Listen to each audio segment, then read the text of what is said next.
신신명 제1개송 지극한 도는 어렵지 않음이요 오직 간택함을 꺼릴 뿐이니 미워하고 사랑하지 않으면 통연히 명백하리라. 지도무난이요 유염간택이니 단막 증예하면 통연 명백하리라. 어렵지 않은 무상의 도 지극한 도, 최상의 도는 반드시 어려운 것이 아닙니다. 불과에 이르면 정각을 이루는 곧 성불을 한다는 것이 반드시 어렵지 않다는 말입니다. 알고 보면 쉽고도 쉬운 일이지만 우리가 이 마음 가운데 좋다 싫다, 이건 해야겠다, 저건 해선 안 되겠다, 손해된다, 이익된다 하는 가지가지 간택심을 가지고 이리 따지고 저리 따지기 때문에 어려워진다는 것입니다. 옛날 달마 스님께서 중국에 나와 계실 때 일입니다. 하루는 해가 대사가 달마 스님이 계신 토구 남자를 찾아갔습니다. 눈보라치는 추운 겨울날이었지만 밖에는 아무도 기다리며 서 있어도 들어오라는 말씀 한마디가 없으므로 해가 대사는 그대로 눈 속에 서서 밤을 꼬박 새웠습니다. 밤새도록 내린 눈이 무릎 위까지 차올라온 이른 아침에 달마 스님은 소변을 보러 나오셨습니다. 해가 대사가 스님 몸 믿으시겠습니까? 하고 눈 구덩이 속에서 말하였습니다. 달마 스님은 큰 소리로 너 같은 아만찬 건방진 놈한테 무엇이 들어갈 수 있겠느냐? 라고 한마디 하시고는 돌아서는 것이었습니다. 해가 대사는 가지고 있던 궤도를 꺼내서 자기 팔뚝을 내리치셨습니다. 해가 대사의 팔이 눈구덩이에 떨어지면서 생생한 팥초가 그 자리에 솟아올랐습니다. 엄동설안의 기적 같은 일로 봄에나 나는 팥초가 그 추운 겨울 눈 속에 솟아난 것입니다. 해가 대사는 솟아오르는 팥초에 끊어진 팔을 얹어서 달마 스님께 올렸습니다. 그제서야 달마 스님은 고얀 놈 방으로 들어오너라 라고 하셨습니다. 그때 달마 스님께서 해가 대사에게 일러주신 법문이 그 유명한 외식 재연하고 내심 무천 하라 하는 것이 있습니다. 밖으로는 모든 인연을 쉬어 없애고 안으로는 마음이 어지럽게 헐떡임을 없게 하라는 말씀이었습니다. 지금 내 마음에 망상이 들끓어서 아무 소리도 들어가지 않으니 나에게 법을 일러 달라고 하기 전에 너의 마음부터 정리하여라. 그런 뜻입니다. 또 달마대사는 시며 장벽해야 가히 입도 하리라. 곧 마음이 장벽처럼 움직이지 않아야 도에 들어갈 수 있다고 하셨습니다. 이와 같이 마음이 움직이지 않아서 모든 망상이 없어져야 불법을 깨달을 수 있는 마음자리가 잡힌다는 가르침입니다. 이때에 알아둘 일은 마음이 움직이지 않는 것이 곧 불도를 성취하는 것이 아니라는 점입니다. 무아지경에 들어갔다고 하여 불도가 이루어진 것은 아니고 오히려 이때가 자기가 도에 통했다는 생각을 하면 사도에 떨어지게 됩니다. 한 걸음 더 나아가 따지고 보면 이것이 바로 도루구나 하는 그 생각도 사실은 자기 마음속에 무언가를 구하려는 잠재의식, 곧 헐떡임이 있었기 때문에 일어난 것입니다. 그러니 스스로의 마음속에 무엇을 구하고 가리라는 생각을 두지 말고 천진한 마음 그대로 지니고 있으면 곧 도에 들어갈 수 있다는 것입니다. 그 다음 얼마 후에 다시 온 해가 스님에게 유사의 공부는 어찌해 가느냐고 달마 스님이 물었습니다. 요요상지고로 언지 불가고입니다. 라고 대답했습니다. 마음이 밝아 언제나 스스로 다 알고 있어서 말로서는 미칠 수가 없다는 뜻입니다. 달마 대사께서는 3세 제불과 모든 제불 조사로부터 전해온 마음자리가 바로 이것이다. 이제 내가 얻었으니 의심하지 말라 라고 하셨습니다. 무상의 도가 어렵지 않네. 버릴 것은 오직 간택심뿐. 믿다 곱다 하는 마음 없으면 툭 트여 명백하리라. 라고 한 말은 이것이 좋다 저것이 나쁘다 하고 힘들여 생각하는 마음으로 도가 이루어지는 것이 아니고 본래 그 마음 그대로 가만히 가지고 있으면 되는 것이므로 어렵지 않다는 깊은 뜻입니다. 이것저것 분별하고 관택하는 마음, 아만, 아상이 있어서는 안 됩니다. 오직 담벽처럼 움직이지 않는 굳건한 마음을 꾸밈없이 지니고 있으면 환하게 남김없이 드러난다는 것입니다. 우주의 근본 마음을 믿는 경지. 부처님께서도 나라는 나는 없다 하는 이것을 말씀하시느냐고 49년간 애쓰신 것입니다. 인류가 5천년의 장구한 역사를 지내오는 동안 상당한 발전을 해왔지만 아직도 현대 학문은 나라는 문제를 해결하지 못하고 있습니다. 인간들은 유사일에 있지도 않은 현실을 찾느라고 이리저리 끌려다니다가 죽고 말았습니다. 앞의 서론에서도 말한 것처럼 아무리 애착해도 현실은 없는 것이며 현실이 없으니 나도 없고 따라서 자기구제란 있을 수 없습니다.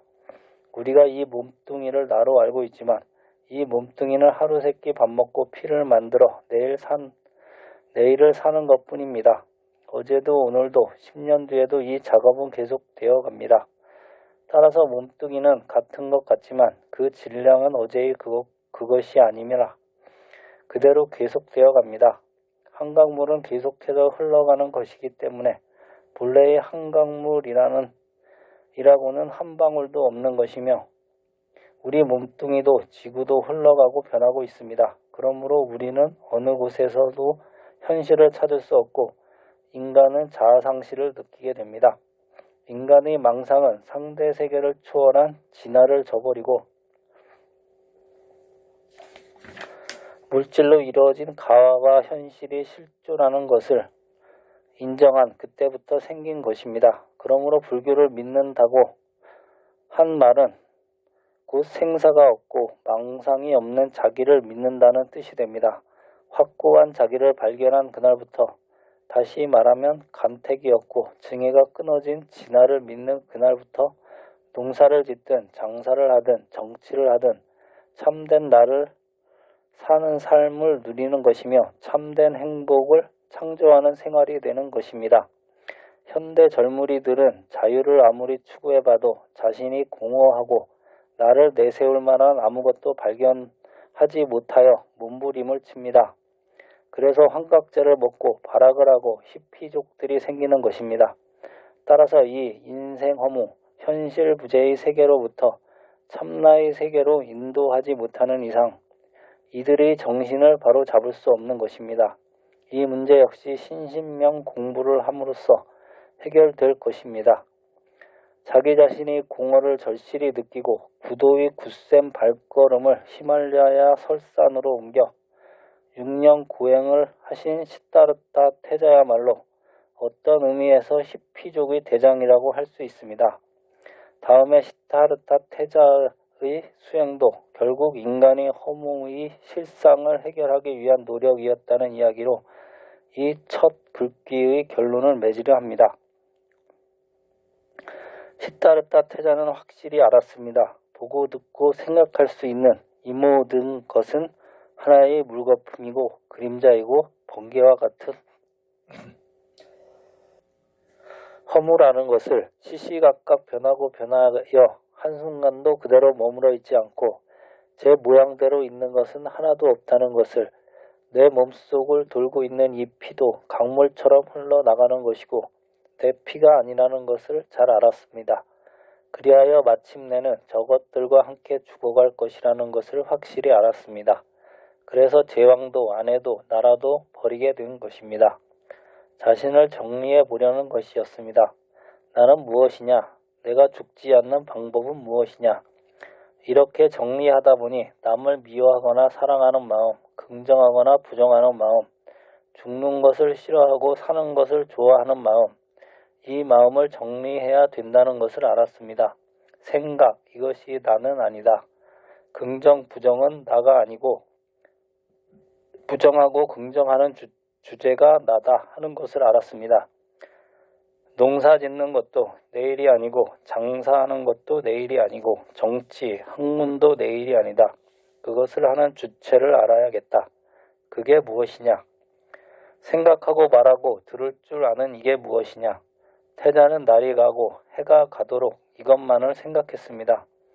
이 생각은 날이 갈수록 가속도가 붙어 마치 한 개의 불씨가 커져서 온 태산이 불로 번지듯 오직 이 뭐냐 하는 내적 추구의 일념으로 천지가 꽉 찼습니다. 시타르타 태자는 이렇게 하다가 나벌 음력 12월 8일 새벽벌을 보다가 깨친 것이 아니라 새벽벌을 보고 깨친 것입니다. 이것이 불교의 최고 진리입니다. 말로도 못하고 글로도 못 전하고 행동으로도 나타낼 수 없는 것입니다. 이것은 지식도 사상도 신앙도 물질도 허공도 아니어서 자살할 수도 타살할 수도 없습니다. 칼로 벨 수도 불에 탈 수도 없으며 물에 젖을 수도 없는 것이 이것입니다. 이것은 태초 이전이고 차원 이전이어서 무엇에도 구속되지 않는 절대 자유입니다. 이것이 부처님이고 나입니다. 그러므로 이것을 발견하여 믿는 것이 불교입니다. 이 나가 우주의 진리요 주인공이요 우주의 근본인 마음이로구나 하고 믿는 것이 불교를 믿는 것이요 이 신신명입니다. 이렇게 되어야만 가히 통념명백하다 할 수 있습니다. 이번에는 성철 스님이 심신명 강설 같이 들어보겠습니다. 지극한 도는 어렵지 않으며 오직 간택함을 꺼릴 뿐이니 지도무난이요 유영 간택이니 지극한 도란 곧 무상대도를 말합니다. 이 무상대도는 전혀 어려운 것이 없으므로 오직 간택하지 말아라는 말입니다. 간택이란 취하고 버리는 것을 말함이니 취하고 버리는 마음이 있으면 지극한 도는 양병 즉 변경에 떨어져 마침내 중도의 바른 견해를 모른다는 것입니다. 세간법은 버리고 불법을 취해도 불교가 아니며 마구니를 버리고 불법을 취해도 불교가 아닙니다. 무엇이든지 취하거나 버릴 것 같으면 실제로 무상대도에 개합되지 못한다는 뜻입니다. 그러므로 누구든지 참으로 불법을 바로 알고 무상대도를 바로 깨치려면 간택하는 마음부터 먼저 버리라 한 것입니다. 미워하고 사랑하지 않으면 통연명백하리라. 단막증해하면 통연명백이라. 미워하고 사랑하는 이 두 가지 마음만 없으면 무상대도는 툭 트여 명백하다는 것입니다. 부처는 좋아하고 마구니는 미워하며 불법을 좋아하고 세간법은 미워하는 증해심만 버리면 지극한 도는 분명하고 또 분명하다는 것입니다. 그러므로 누구든지 무상대도를 성취하려면 간택하는 마음을 버려야 합니다. 그 가운데 대표적인 것이 미워하고 사랑하는 마음, 즉 증해심입니다. 이 증해심만 완전히 버린다면 무상대도를 성취하지 않을래야 않을 수 없습니다. 이상의 네 구절이 바로 심신명의 근본 골자입니다. 임제정맥으로서 낭야각 선사라는 큰 스님이 계셨습니다. 큰 스님에게 어떤 재상이 편지로 심신명은 불교의 근본 골자로서 지극한 보배입니다. 이 글에 대하여 자세히 주의를 내려주십시오 하고 부탁했습니다. 그랬더니 낭야각 선사께서 답하시길 지도무난이요 유영간택이니 단막증해하면 통영명백이라 하는 첫 귀절만 큼직막하게 쓰고 그 나머지 뒷구절들은 모두 조그맣게 써서 주회로 붙여버렸습니다. 그렇게 한 뜻이 무엇일까요? 심신명의 근본 골수는 크게 쓴 귀절 속에 다 있으므로 이 귀절의 뜻만 바로 알면 나머지 귀절들은 모두 이 귀절의 주회일 뿐 같은 뜻이라는 말입니다.